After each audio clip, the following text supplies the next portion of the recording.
Walong bagay sa pagpapatuloy. Una, mahalaga na marata tayong magtanim.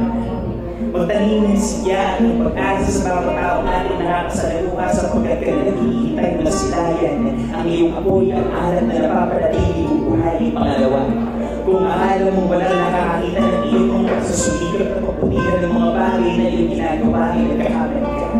Iba akong paningin sa kung alin ang nawawala kung gusto kong alin ang nahin pa Panginoon. Bawat pagkakataon mo pag-iwan ng mga magandang mga alaala ay marapat na gawin kasama ng iyong mga minamahal para matutuhan na nilang malaman kung mahalagaan ng pag-iiwan ng kanilang batas sa buong kanilang ginagawang pang-apat. Maraming mga tao sa iyong kapaligiran ang hindi umaayon sa iyong mga nais at gustuhan, subalit ang mahalaga ay matutuhan balikan ang iyong mga paano, bakit at saan pang lina. Hindi mo man kadalasan maunawaan kung bakit mahirap ang mga pagsubok ng iyong pinagdaraanan. Hindi ito para ikaw ay ibaba at maiwan. Kung ikaw ay panatilihin, ikinig at ilong sa bawat karakasan pang-aning, hindi man natin kadalasang maamin na hindi sa lahat ng oras tayo ay nasa tamang daan.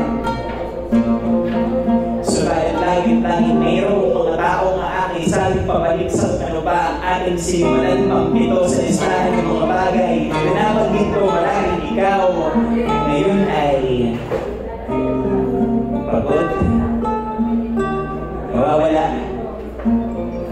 hindi alam ang pagtutunguhan, hindi alam ang pupuntahan kung ngayon man ay tulutan ang sarili na pansamantalang magpahinga. Kuminto, damhin ang kapanatagal ng buhay at may kapalaman ang siyang kapag-ibigay at higit sa lahat pang walo.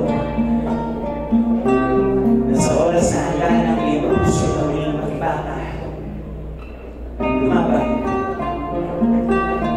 ang kalawakan ay magbubunyi sa muli mong pagsisimula.